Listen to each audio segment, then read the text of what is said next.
Topeltkontaktpinnad või ühesõnaga see kontaktpinna tegemine on tegelikult nagu hästi tähtis kogu selle töö juures.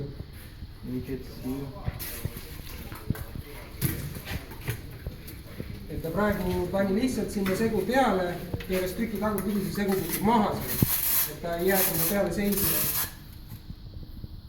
Tõmbab nüüd kõvasti nagu kelluga sinna pinna alla, segu peale ja see segu seisab seal, et ta ei tule enam kiviküljest niimoodi lahti.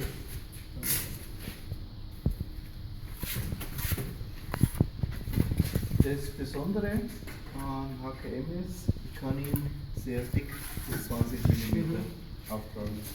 Et siis selle rohelise HKM seguga me saame teha kuni 20 mm vuuke. Kuna ta enda fraktsioon on suurem, siis selle tõttu ka kannatab temaga suuremaid vuuke teha.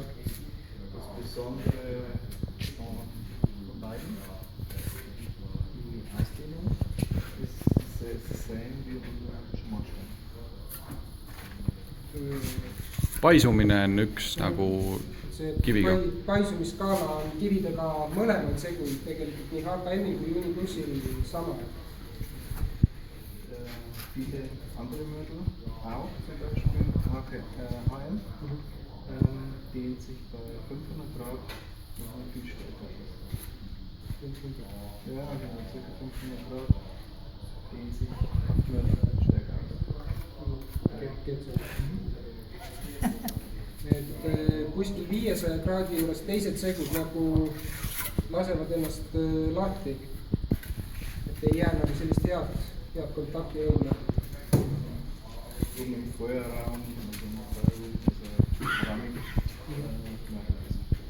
Et kolde jaoks eriti on ikkagi samad keraamilised segud kõige paremad. Sobivad materjalidega kokku ka. Wir machen ein paar Muster, die wir dann morgen versuchen können, wie stabil sie wollen sind. Et teeme siia paar näidi, siis paneme kivid omavahel segudega kokku ja homme siis saame vaadata murranguid lahti, et kui kergesti nad siis lahti tulevad ainult siin õhukas kuivamisega.